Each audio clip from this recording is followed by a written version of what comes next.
नमस्कार, मैं हूं विजयश्री और आप देख रहे हैं यूबी न्यूज। देश भर में चल रहे मतदाता सूची के विशेष गहन पुनरीक्षण यानी कि एसआईआर के दौरान एक बेहद चिंताजनक तस्वीर सामने आई है। 4 नवंबर से शुरू हुई इस प्रक्रिया में देश के अलग अलग राज्यों में अब तक 25 बीएलओ की जान जा चुकी है।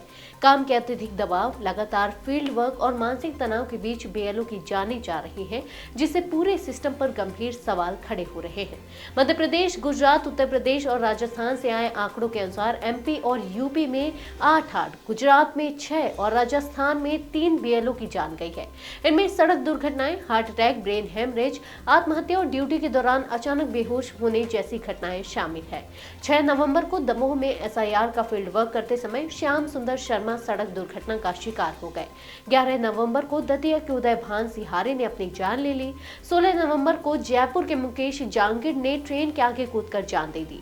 19 नवंबर को गुजरात के रमेश भाई परमार और राजस्थान के हरिओम बैरवा की ड्यूटी के दौरान जान चली गई।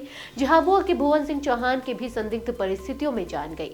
रायसेन के रमाकांत पांडे, दमोह के सीताराम गोंड और गुजरात के कल्पना बेन पटेल की जान भी यही काम करते समय गई। ऐसे ही कई बीएलओ अपनी जान गंवा बैठे हैं। इन घटनाओं के बीच विपक्षी दलों ने भी चुनाव आयोग की कार्यप्रणाली पर गंभीर सवाल उठाए हैं।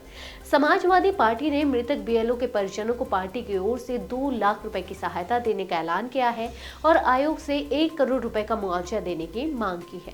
कांग्रेस ने भी सख्त प्रतिक्रिया दी है। कांग्रेस नेता आयुष पांडे ने कहा कि बीएलओ बेहद कठिन परिस्थितियों में काम कर रहे हैं और सुप्रीम कोर्ट को इस मुद्दे पर स्वतः संज्ञान लेना चाहिए। उन्होंने कहा कि बीएलओ के अधिकारों की रक्षा होनी चाहिए और आयोग को बीएलओ का बीमा कराना चाहिए ताकि ऐसी स्थिति में परिवारों को सुरक्षा मिल सके। वहीं बीजेपी प्रवक्ता अमित चिमानी ने कहा कि पार्टी की पूरी संवेदना बीएलओ के परिवारों के साथ है। उन्होंने बताया कि रायपुर में प्रशासन ने बीजेपी के निवेदन पर बीएलओ की मदद के लिए अतिरिक्त स्टाफ तैनात किया है। इसी बीच मुरादाबाद से एक और बड़ा मामला सामने आया है। यहाँ 57 वर्षीय महिला बीएलओ आभा सोलोमन काम करते हुए अचानक बेहोश होकर गिर पड़ी। परिवार के लोग चर्च गए हुए थे और वह अकेली घर पर एसआईआर के फॉर्म अपलोड कर रही थी। दोपहर में जब उनकी बहन लौटी तो आभा बेहोशी की हालत में मिली। उन्हें तुरंत अस्पताल ले जाया गया, जहां डॉक्टरों ने ब्रेन हेमरेज की आशंका जताई और वेंटिलेटर पर रखा गया। परिवार ने काम के दबाव को सीधे तौर पर कारण नहीं बताया है, लेकिन उनकी तबीयत काम करते समय ही बिगड़ी। लगातार सामने आती इन घटनाओं ने पूरे एसआईआर सिस्टम पर गंभीर सवाल खड़े कर दिए हैं। क्या काम का बोझ इतना बढ़ गया है कि जमीनी स्तर पर काम करने वाले कर्मचारियों की जान पर बनाई है? क्या चुनाव आयोग इन मौतों को महज ड्यूटी के दौरान हादसा बताकर आगे बढ़ जाएगा या फिर इस पूरे सिस्टम में सुधार की जरूरत को स्वीकार करेगा? देश इस सवाल का जवाब जानना चाहता है।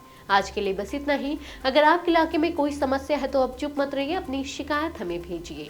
यूबी न्यूज आपकी आवाज को जिम्मेदारों तक पहुंचाएगा, निष्पक्षता और गोपनीयता के साथ। यूबी न्यूज, जनता की आवाज, जनता की ताकत।